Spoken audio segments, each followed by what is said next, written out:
Shoutout sa Lods natin na nagre-request ng tutorial nito. Sundan mo lang ang video ito hanggang dulo. Tara, gawin natin. Siyempre po sa paggawa ng video ito, kailangan po natin ng mga box. At pinagsalansan ko lang po na ayon sa ating taas. Then kayo na po bahala kung gagayahin nyo ang ginawa ko dito. Ito na po yung first clip natin. Then yung second clip po natin ay yung naka-jacket na ako. At tumayo po ako kung saan natin isasalansan o itatayo yung mga box. Focus lang po tayo sa second clip. Dito magpiprease lang po tayo. Itapat lang po natin yung playhead o yung puting guhit na yan kung saan gusto natin mag-prease. Then saka po natin piliin sa baba yung prease. Kapag may naka-prease na po tayo, yung hindi natin kailangan, delete na po natin.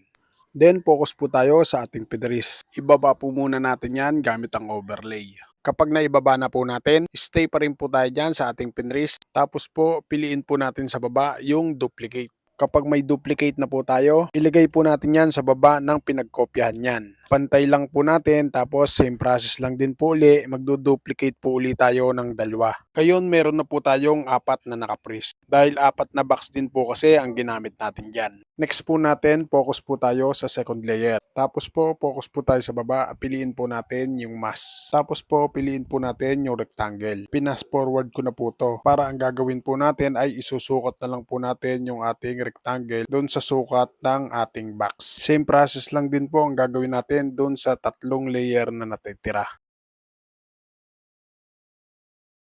Kapag goods na, balik po ulit tayo sa second layer. I-timing po natin yung kukunin na ng ating karakter yung box na nasa ibabaw. Kapag hawak na po ng ating karakter yung box, tigil po tayo dyan. Tapos po, saka po tayo maglagay ng keyframe o diamond dyan. Dito, paatras po gagawin natin. Nagputi na po yung diamond at gumalaw na yung box na hawak ng ating karakter. Focus po tayo sa baba, piliin po natin sa baba yung basic. Then, piliin po natin yung rotate. Dahil nga po gumalaw na yung box na nasa ibabaw, siyempre isusukat din po natin yung ating rectangle doon sa box na gumalaw. Automatic po magkaka-diamond na po yan dyan. Then, same process lang din po gagawin natin habang gumagalaw yung ating box. Susunod lang po natin yung inilagay nating rectangle. Hanggang sa maibaliktan ng ating karakter yung box kung saan niya kinuha. Same process lang din po ang gagawin natin doon sa 3 natitira na nasa baba.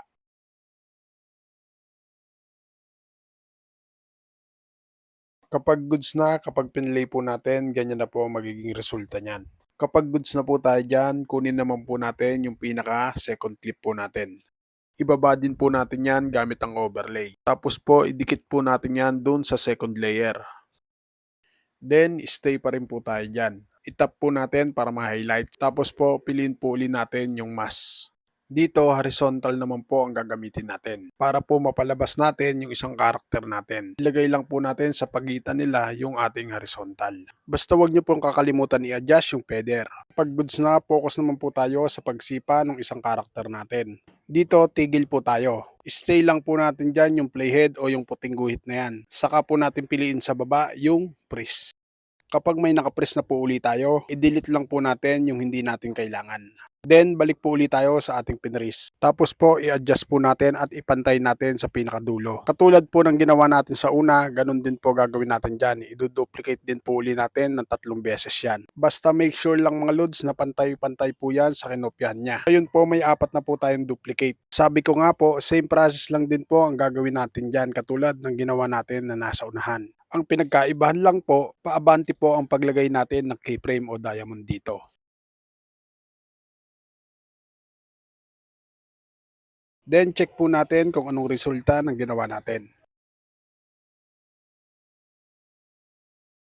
O, kaya nyo na yan. Sana nasundan at sana nakatulong. At kung nakatulong, pakishare mo naman ang video ito para makatulong din po tayo sa iba. Paano mga Lord, salamat sa inyong panonood at peace out!